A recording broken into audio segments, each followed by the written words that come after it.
1500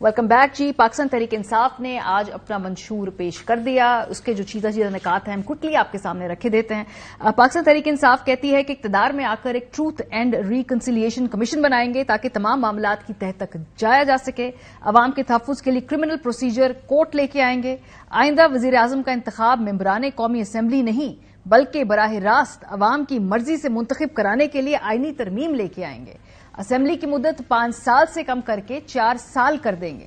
Saint کی مدت 6 سال سے کم کر کے 5 سال کریں گے اور 50% سینیٹرز کو براہ راست عوام سے منتخب کرانے کا طریقہ اپنائیں گے. منشور کے مطابق ملک میں آبادی کنٹرول کرنے کے لیے پروگرام شروع کریں گے. ملکی جی ڈی پی 1% سے بڑھا کر 3% کرنے کی کوشش کریں گے. یہ تو باقی جو تمام نکات ہیں یہ منشور کے اندر موجود ہیں، لیکن جو 2 نکات بہت اہم ہیں جس میں براہ راست آئینی طور پہ تبدیلیاں کرنے کی بات کرتی تحریک انصاف، اس پہ بات کریں گے.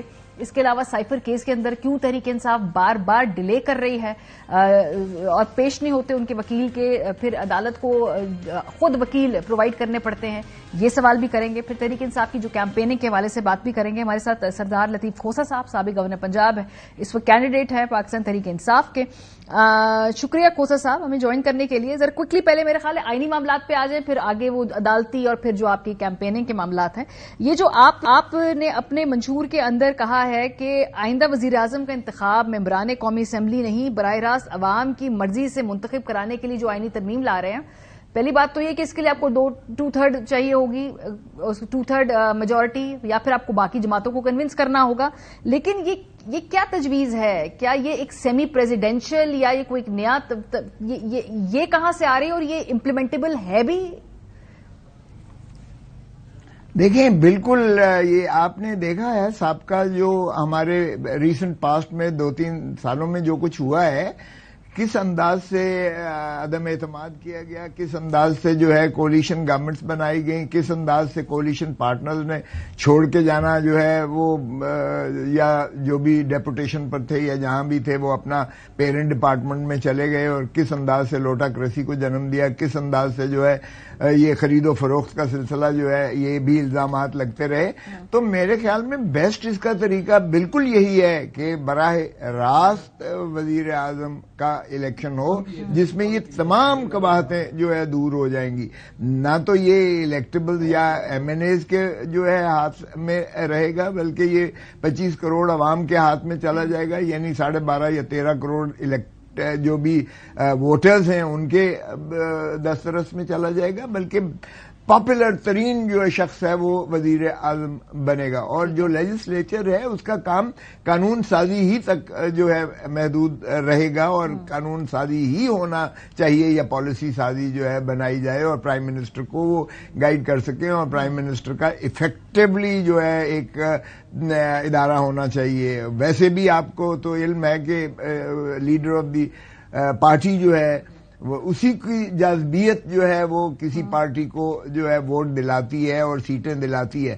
تو پھر یہ انوملی کیوں ہو کہ وہ جو ہے وزیر اعظم یا لیڈر آف دی ہاؤس محتاج ہو ان 342 لوگوں کا؟ لیکن کھوسہ صاحب وہ جو پارلیمنٹ کے اندر سر ایم این ایز آئیں گے وہ بھی اپنے علاقے کے لوگوں کی نمائندگی کریں گے، وہ لوگ وہاں سے ووٹ لے کے آئیں گے. تو اگر وہ امور حکومت کے اندر ان لوگوں کی جو کانسٹیچوئنسی کی عوام کی جو امنگیں ہیں وہ جھلک رہی ہوں گی نا ان کے، تو پھر وہ ایک پیرلل سسٹم بنے گا. اور تھوڑا یہ بھی بتائیے کیا اس کا خاکہ وہ جو صدارتی نظام ہے جس کے بارے میں اس سے ملتا جلتا ہوگا کہ جو وزیر اعظم کا آفس ہے اس کے اندر تمام اختیارات ہوں گے، ڈائریکٹلی ووٹ میں وہ الیکٹ ہو کر آیا کریں گے؟ یہ کیونکہ ایک نیا تجربہ ہے. نہیں دیکھیں بلینڈ ہوگا، یہ ہم نے کر لیا، ہم نے صدارتی نظام بھی آزما لیا، اس کی قباحتیں بھی ہمارے ساتھ ہیں. ہم نے پارلیمانی ویسٹرن ڈیموکریسی کو بھی ہم نے اپنا لیا، ہم نے دیکھا کہ ان کو کس طریقے سے جو ہے مقتدر حلقے یا جو بھی ہیں دولت کی خرید و فروخت ہے، اقتدار کا جو ہے ان کو خوف جو ہے ہم نے دیکھا، اس سے بھی وہ ان کی لائلٹیز وفاداریاں تبدیل کروائی گئیں. اور ہم نے دیکھا ہے کہ جتنی بھی قباحتیں آئی ہیں اس ویسٹرن ڈیموکریسی کی اور جتنی جو ہے وہ قباحتیں تھیں پریزیڈینشل فارم کی، ہم ان کو دور کر کے اس کا بہترین حل یہی نکال سکتے تھے کہ جو پرائم منسٹر ہے وہ ڈائریکٹلی مینڈیٹ لے کر عوام کا آئے اور لیجسلیچر کے اپنے حدود و قیود ہوں. آخر امریکن سسٹم میں بھی تو آپ دیکھیے گا کہ سارا چیز جو ہے کانگریس یا پارلیمنٹ کرتی ہے, وہ جو ہے بلز بھی وہی پاس کرتی ہے, پیسہ بھی وہی دیتی ہے, پالیسیز بھی وہی دیتی ہے, لیکن پریزیڈنٹ جو ہے اس کی ظاہر ہے کہ چونکہ وہ ڈائریکٹلی الیکٹڈ ہوتا ہے تو اس کا اپنا مینڈیٹ ایک آتا ہے.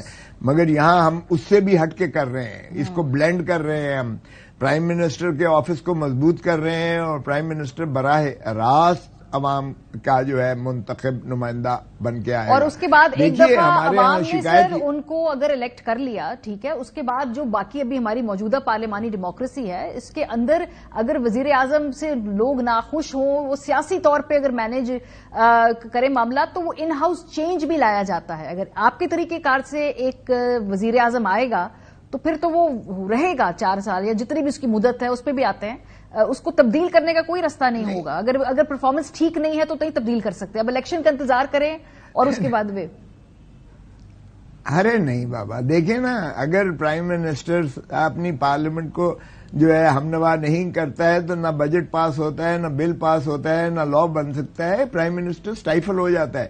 دیکھیں اس کے برعکس آپ دیکھیں کہ اگر آپ پرائم منسٹر امپاورڈ اس طرح سے نہیں ہوتا ہے اور وہ جو ہے ڈپینڈنٹ ہے اپنے پارلیمنٹیرینز پر, تو پارلیمنٹیرینز تو میں جا رہا ہوں وہ کہتے ہیں جی 5 سال بعد شکل دکھانے آپ آ جاتے ہیں, الیکٹوریٹ سے ڈسجنکٹو ہو جاتی ہے ہماری ڈیموکریسی. انفارچونیٹلی جو پارلیمنٹری ڈیموکریسی ہے وہ ہمارا جو ایم این اے ہے وہ 5 سال بعد علاقے میں جا کے اور فاتح اور وہاں پڑھ رہا ہوتا ہے 5 سال بعد. تو میں نے خود جا کے دیکھا ہے, اب چونکہ میں الیکشن لڑ رہا ہوں, کہ جی وہ تو ہمارے فلاں آئے ہی نہیں ہیں, وہ تو 5 سال ہم سے جو ہے منقطع ہو جاتے ہیں اور ہمارا رسائی اور دسترس نہیں ہوتی ہے. یہاں دیکھیں جب پرائم منسٹر ڈائریکٹ بنتا ہے تو پھر ظاہر ہے کہ پرائم منسٹر پاپولر ووٹ لے کر انہی کی خواہشات کے مطابق. اور سر اگر مڈ ٹرم پاپولیرٹی ختم ہو گئی تو پرائم منسٹر ووٹ آؤٹ کیسے ہوگا؟ ووٹ آؤٹ تو نو کانفیڈنس آلریڈی ادروائز ہے, but why should he be voted out? میں کہتا ہوں کیوں سر ہو جاتے ہیں کسی بھی پارٹی سے تعلق ہو, کسی نہیں سر پارٹی کی حکومت رہے وزیر اعظم 4 سال کر ہمارے یہاں ہم نے 4 سال کر دیا نا. اب آپ دیکھیں 4 سال گزرتے ہوئے پتہ چلتا ہے, 1 سال تو آپ کا الیکشن ایئرنگ میں ہو جاتا ہے اور تیسرا سال جو ہے اس کے بعد پھر الیکشن ایئرنگ شروع ہو جاتی ہے. تو اگر پرائم منسٹر جو ہے وہ ان پاپولر بقول آپ کے ہو جاتا ہے تو دین ہی ول بی ووٹڈ آؤٹ اور اگلی دفعہ اسے جو ہے الیکٹوریٹ نہیں دے گی. لیکن یہ کہنا کہ جی نہیں 2 سال بعد یا سال بعد یا 6 مہینے بعد اس کو نکال دیں, تو یہ رسم ختم ہوگی. تسلسل ہوگا, کنٹینیوٹی جب تک نہیں ہوتی ہے ڈیموکریسی نہیں چلا کرتی ہے, ملک نہیں چلا کرتے. تسلسل کی جو بات کریں سر, اس کے لیے آپ نے کہا کہ وزیر اعظم براہ راست الیکٹ ہوگا, سینٹ کی اور پارلیمنٹ کی مدت ہم کم کر دیں گے, 50% جو ہے وہ الیکٹ ہو کے آئے کریں گے براہ راست. لیکن اس میں سے جو پرابلم یہ ہے کہ جو پارلیمنٹ کی مدت کم کرنے والی بات ہے اس پہ تو آپ کو شاید کنسنسس مل جائے.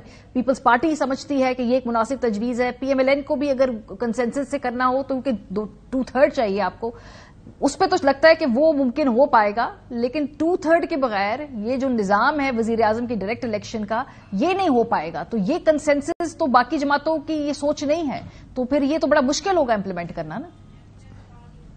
نہیں تو کون سی چیز آسان ہوتی ہے؟ آئینی ترمیم کبھی بھی آسان نہیں ہوتی ہے. دیکھیں جب آپ کنسیلیشن کا ایک بناتے ہیں تو اس کا مقصد ہی پہلی جو آپ نے ہمارا وہ پڑھا تھا اور بتایا تھا انٹرو میں, اس میں ہے ہی یہی کہ ہم سیاستدانوں کے ساتھ جو ہے ایک کنسنسس کر کے اور ایک ایسی ریکنسیلیشن کا فضا پیدا کریں کہ تیسری قوت کو پھر مداخلت کرنے کی گنجائش نہ چھوڑیں اور سیاستدان اپنے معاملات کو اپنے تئیں حل کریں. اور جب ہم کنسنسس کر لیتے ہیں ایک کنسیلیشن کے ذریعے سے تو پھر ظاہر ہے کہ آئینی ترامیم بھی کی جا سکتی ہیں. اور آئینی ترامیم جب آپ کرتے ہیں تو اس میں بھی افہام و تفہیم ہوتی ہے. ہم نے مثلا اگر سینٹ کا 5 سال کا 1 سال کم کریں اور اس کا 4 سال کا, تو اس میں بھی اگر پاورز کی ڈویژن پارلیمنٹ کی تو پاور کی ڈویژن کی جا سکتی ہے. پھر آپ دیکھیں کہ کانسٹیٹیوئنسی پالیٹکس جو ہے، میں چونکہ پھر رہا ہوں کانسٹیٹیوئنسی پالیٹکس میں، کانسٹیٹیوئنسی پالیٹکس میں اوور لیپنگ ہوتی ہے، پروونس کی اوور لیپنگ ہوتی ہے، ڈسٹرکٹ گورنمنٹ کی اوور لیپنگ ہوتی ہے، اور حدود و قیود جو ہے، خد و خال جو ہے، ان کو بھی تعین کرنا پڑے گا، ورنہ تو پروپورشنل ریپرزینٹیشن کر لیں۔ پروپورشنل ریپرزینٹیشن میں یہ ہے کہ پارٹیز الیکشن لڑیں گی، پارٹیز منشور پر الیکشن لڑیں گی، لوگ پارٹیز کو ووٹ دیں گے، اور پارٹی اپنی جو ہے ترتیب بنا کر اپنے امیدواران جو ہے 1 سے لے کے 342 تک دے دے گی، اور جتنی اس کی عددی برتری یا عددی وہ آئے گی اس کے حساب سے الیکٹ ہو جائیں گے۔ دیکھیں، you have to strike a balance, اور پھر اس میں ہر چیز میں کنسنسس سے ہوگا، تبھی جو ہے ہو سکتا۔ تھوڑا سا آگے بڑھیں صاحب، کیونکہ ابھی یہ تو الیکشن ہونا ہے، الیکشن کے نتیجے میں گورنمنٹ بننی ہے، وہ جیسے آگے آپ کنسنسس سے کام کریں گے وہ بھی بعد کا مرحلہ ہے۔ پہلا مرحلہ یہ ہے کہ اس وقت آپ کے جو لیڈر ہیں عمران خان صاحب، وہ ایک جو ٹرائل بھگت رہے ہیں سائفر کیس کی، اس کی طرف تھوڑا فوکس میں اس لیے کرنا چاہتی ہوں کیونکہ اب جو الزام آپ لوگوں پہ لگتا ہے کہ آپ لوگ کیس کی جو فاسٹ ٹریک ہیئرنگ ہے اس کو ڈیلے کرنے کے لیے وکلا پیش نہیں ہوتے تحریک انصاف کے عدالتوں کے اندر، کئی دفعہ التوا ہوا، اس کے بعد اب عدالت نے خود وہاں پر جرا کرنے کے لیے وکیل مقرر کر دیے، کیونکہ آپ لوگ ڈیلے کر رہے ہیں، وکیل پیش نہیں ہو رہے ہیں، فیصلہ رکا ہوا ہے اسی وجہ سے۔ ماہیہ، یہ مجھے بھٹو کا ٹرائل یاد آ گیا، جس طرح سے بھٹو کے ٹرائل کو بلڈوز کیا گیا تھا نا، یہ اس سے بھی بدترین ہے اس سے۔ میں تو چونکہ خود صبح سے لے کے شام تک مغرب تک چلاتے ہیں، مجھے بتائیں کون سی عدالت کے اوقات مغرب تک جاتے ہیں یا عشاء تک جاتے ہیں؟ اور پھر کیا کیا ان جج صاحب نے، یہ جو ذوالقرنین صاحب ہیں، انہوں نے ان کے 2 مرتبہ آرڈرز کو کواش کیا گیا، ہائی کورٹ نے، ڈویژن بینچ نے 2 مرتبہ کواش کیا۔ پھر جو یہ تھا کہ 1 مہینے کے اندر اس کو ختم کیا جائے، جو چیف جسٹس اسلام آباد ہائی کورٹ کا فیصلہ تھا، اس کو سپریم کورٹ نے کالعدم قرار دے دیا اور کہا کہ نہیں، اس کو ضرور یہ کیا جائے، لیکن یہ بندش نہیں ہو سکتی ہے کہ ڈے ٹو ڈے اب وکلا کے اور کام ہوتے ہیں، عدالتوں کے اور کام ہوتے ہیں۔ پھر تیسری مرتبہ انہی جج صاحب کے پاس بھیجا جاتا ہے جن جج صاحبان کے 2 مرتبہ جو ہے یہ ٹرائل وشیٹ کر کے صاف کر دیے انہوں نے۔ اب کیا ہوا کہ 4 گواہان پر جو ہے جرح ہمارے وکیل صاحب نے کر دی، 13 یعنی انہوں نے گواہان کے جو ہے ایگزامینیشن ان چیف لکھ مارے، اور 13 میں سے 4 گئے، اور جب وکیل صاحب نے کہا کہ میری سرجری ہے، صبح کے لیے سرجری ہے، تو اس لیے صبح کا نہ رکھیں کل کے لیے، اس وقت تو نہیں کیا کچھ بھی، شام کو 8 بجے جو ہے ماشاءاللہ ایک لسٹ نکال دی کل کے لیے، یعنی نیکسٹ ڈے کے لیے، اور نیکسٹ ڈے جو ہے اسی دن 2 جو ہے اسٹیٹ کاؤنسل پر سرکاری وکیل رکھ دیے، جو ماشاءاللہ جو پروسیکیوٹر جو مقرر ہوا ہے آفیشیل سیکرٹ ایکٹ کے تحت، جو پروسیکیوٹر مقرر ہوا ہے، اس کے 2 جو ہے وکلاء کو عمران خان کا وکیل بنا دیا، اور عمران خان اور جی سن لیں ذرا، سن لیں، اور پھر 9 گواہان پر یعنی عشاء تک لے کر اور جرح شروع کر دیے خود بخودی، بغیر نام ملزم، یعنی عمران خان کی ہدایات ہیں، نہ اسے عمران خان سے نہ اس نے انسٹرکشنز لی ہیں، نہ اس کو پتہ ہے کہ میں نے جرح کیا کرنی ہے ان گواہوں پر۔ اس طرح بلڈوز کر کے 13 گواہ کر دیے، اور اب چونکہ آج اتوار تھی ورنہ آج بھی رکھا ہوتا، اور سوموار کے لیے رکھ دیے۔ دیکھیں یہ بدترین میں سمجھتا ہوں یہ جوڈیشل ٹرائل نہیں ہے، جوڈیشل مرڈر کیا جا رہا ہے، اور سپریم کورٹ نے جب سائفر اسی کیس میں جب بیل لی ہے تو وہ پڑھنے لائق ہے، جو منصور علی شاہ صاحب، جسٹس میں نے پڑھا، لیکن پرابلم یہ ہے کہ اظہر من اللہ صاحب نے نوٹ لکھا ہے۔ جی سر، جو اسٹریٹجی ہے اس وقت آپ کی قانونی طور پہ، وہ ہم نے دیکھا کہ جب یہ بلے کے نشان والا معاملہ بھی تھا، اس میں ایسے لگ رہا تھا کہ آپ لوگ التوا لینا چاہ رہے ہیں، اس معاملے میں بھی آپ لوگ التوا لینا چاہ رہے ہیں کہ الیکشن کے بعد جو ہے اس کے غالباً یہ کیس کی جو ہیئرنگ ہو اور کچھ آپ کو اس معاملے میں تھوڑا سا ریلیف ملے، سزائیں شاید پہلے کیا حرج ہے؟ ماریا مجھے بتائیں ماریا ہے کیا؟ مجھے ایک چیز بتا دیں کہ یہ سائفر ہے کیا؟ یہ عزت اور غیرت اور پاکستان کی عزت اور 25 کروڑ عوام کی عزت اور ناموس کا جنازہ نکالنے کے مترادف ہے. یہ وہی سائفر والا ہے جو بھٹو کو کہا گیا تھا ہینری کسنگر نے کہ ایٹم بام بنانا بند کر دو ورنہ تمہیں ہم عبرت کا نشان بنائیں گے. اور بھٹو نے وہ سائفر جو ہے وہ راجہ بازار راول پنڈی میں لہرا کر قوم کو کہا تھا یہ مجھے دھمکی مل رہی ہے. ہم نے اس وقت بھی ہینری کسنگر اور امریکہ کے خلاف تو کچھ نہ کر پائے, لیکن ہم نے ضیاء الحق نے مل کر مولوی مشتاق کے ساتھ بھٹو کو پھانسی لگا کر اس کو لحد میں اتار دیا اور ایک ایسے عظیم اسٹیٹس مین سے, لیڈر سے قوم کو محروم کر دیا گیا. تو کیا ہم اسی کو دہرانے جا رہے ہیں؟ ایشو یہ ہے کہ اب جو پروسیکیوٹر صاحب ہیں انہوں نے جو ایک انٹرویو دیا, جو ذرائع سے خبر آئی کہ وہ تو سزائے موت اور غالباً اس کی پلی کرنے جا رہے ہیں. تو it's very serious for you guys کہ وہ جو سزا ہے میکسیمم. پہلے تو بتائیے کہ اس کے نتیجے میں سزا بنتی کتنی ہے؟ کیا سزائے موت جو ہے وہ اس کے آتی ہے ایمبٹ کے اندر؟ دیکھیں یہ ذرا سپریم کورٹ کی وہ ججمنٹ پڑھ لیں سائفر والی. جسٹس منصور علی شاہ کی لیڈنگ ججمنٹ ہے اور اس وقت وہاں انہوں نے کنسیڈ کیا کہ نہ سزائے موت بنتی ہے, نہ عمر قید بنتی ہے, نہ 10 سال بنتی ہے. یہ 3 سال والی شک میں یہ صرف فال کرتا ہے, جس میں سپریم کورٹ نے کہا کہ یہ تو فردر انکوائری کا کیس بنتا ہے اور اس لیے انہوں نے بیل لے لی. اور جسٹس اطہر من اللہ صاحب نے ایڈڈ نوٹ لکھا کہ جو الیکشن لڑ رہا ہو اس کو یہ بانے نہیں کیا جا سکتا, یہ عوام الناس کا پریروگیٹو ہے. ہم جو ہے اس لیے ان کی مخلصی ضروری ہے, لازمی ہے تاکہ الیکشن لڑے. ہم لیاقت علی خان سے قتل کرنا شروع ہوئے ہیں, اپنے وزیر اعظم کو, بھٹو کو قتل کیا, بے نظیر کو قتل ہوئی ہے. اور کیا ہم ہارٹ تھراب جو پاپولر ترین لیڈرز ہیں پاکستان کی عوام کی دلوں کی دھڑکن ہے, کیا ہم ان کے ساتھ یہ اشر کرتے رہیں گے؟ ذرا وہ پڑھنے لائق ہے. اور اب جو ان کی نیت آئی ہے پروسیکیوٹر کی, جو پروسیکیوٹر پہلے تو پرائیویٹ رکھ نہیں سکتے. جسٹس قاضی فائز عیسیٰ صاحب سپریم کورٹ کے 2017 میں انہوں نے فل بینچ نے ججمنٹ دی ہے کہ پرائیویٹ وکیل سرکاری محکمہ نہیں رکھ سکتا جب اتنی زیادہ attorney general, additional attorney general, district attorney general, آپ کے ایڈوکیٹ جنرلز ہیں, اتنی ظفر موج ہے اور سرکار سے پیسے دیے جاتے ہیں, تو پھر پرائیویٹ وکیل کیوں کر یہ رکھتے ہیں؟ یہ بوجھ ہے اور یہ ظلم ہے خزانے کے اوپر اور عوام پر. تو مجھے نہیں سمجھ آتی ہے یہ کوئی ذاتی اس کی پرخاش تھی وفاقی حکومت کی کہ انہوں نے پرائیویٹ وکیل رکھا. اور پھر پرائیویٹ وکیل نے جو آپ فرما رہی ہیں انٹرویو, اسی سے آپ اندازہ کریں کیا یہ پھر ایک اور وزیر اعظم کو سزائے موت دینے جا رہے ہیں؟ کیا یہ پھر اس کو عمر قید دینے جا رہے ہیں؟ کیا یہ پھر بلڈوز کر کے ہمارے جو ہے انصاف کا مذاق اڑا کر ایک اور سوال ہے کیونکہ اس کا تو ایک قانونی پہلو ہے. یہ جو سزا ہوگی اس کے قانونی پہلو, اس کا ایک سیاسی پہلو بھی ہے. اور سیاسی پہلو یہ کہ اگر الیکشن سے پہلے سزا سنا دی جاتی ہے, ہو سکتا ہے یہ ایکسٹریم سزا نہ ہو لیکن پھر بھی چند سالوں کی سزا ہو. میں صرف سینیریوز پلے آؤٹ کر رہی ہوں, قانونی طور پہ میری اس پہ کوئی رائے نہیں ہے, مجھے نہیں معلوم اس کا قانونی آؤٹ کم کیا ہوگا. لیکن جو اس سے حصول ہے وہ یہ ہے کہ شاید جو الیکشن کے پروسیس کے اندر آپ کو لگتا ہے کہ اگر پہلے سزا ہو گئی تو ووٹر جو ہے وہ ووٹ ڈالنے نہیں آئے گا, یا جو ووٹر ہے پھر وہ تھوڑا سا اس کے بارے میں اپنی اسٹریٹجی کو ریویو کرے گا. ایسا ہو سکتا ہے اگر سزا پہلے الیکشن سے ہو جائے؟ دیکھیں ماریا, یہ انہوں نے جو بھی عمل کیا ہے, جو بھی ریپریشن کی ہے, یہ بدترین پاکستان کیا دنیا کی تاریخ کی بدترین پری پول ریگنگ ہے. لیکن انہوں نے جو بھی کیا اس کا اشتعال لوگوں میں کے اندر آیا ہے, لاوا پھٹ رہا ہے, ابل رہا ہے. میں اللہ کی قسم جہاں جاتا ہوں نا لوگ کہتے ہیں ووٹ خواندہ ہے.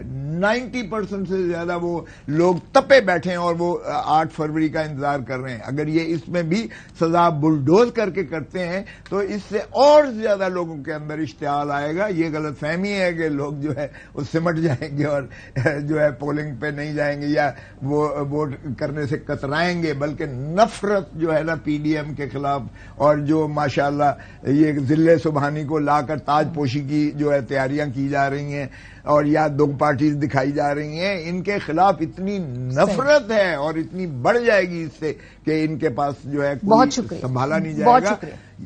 سردار لطیف کھوسہ صاحب ہمارے ساتھ موجود تھے. تحریک انصاف کی کیمپیننگ, سائفر کیس اور جو آج کا منشور ہے اس حوالے سے وہ گفتگو کر رہے تھے. بریک پہ جائیں گے. جب واپس آئیں گے تو عالمی عدالت انصاف کے فیصلے کو تہس نہس کر کے رونتے ہوئے اسرائیل ابھی بھی غزہ کے شہریوں پہ بمباری کر رہا ہے. بریک کے بعد بات کریں گے, ہمارے ساتھ رہیں گے. Welcome back. عالمی عدالت انصاف کے فیصلے کے باوجود اسرائیل کی بربریت جاری ہے. اس فیصلے کو یکسر مسترد کر دیا ہے. 26 جنوری 2024 کو عالمی عدالت انصاف نے جنوبی افریقہ کی درخواست پر فیصلے میں کہا کہ اسرائیل غزہ میں فوری قتل عام روکنے کے لیے اقدامات کرے، لیکن گزشتہ 24 گھنٹوں میں مزید 185 فلسطینی اسرائیل کی بربریت کا نشانہ بنے.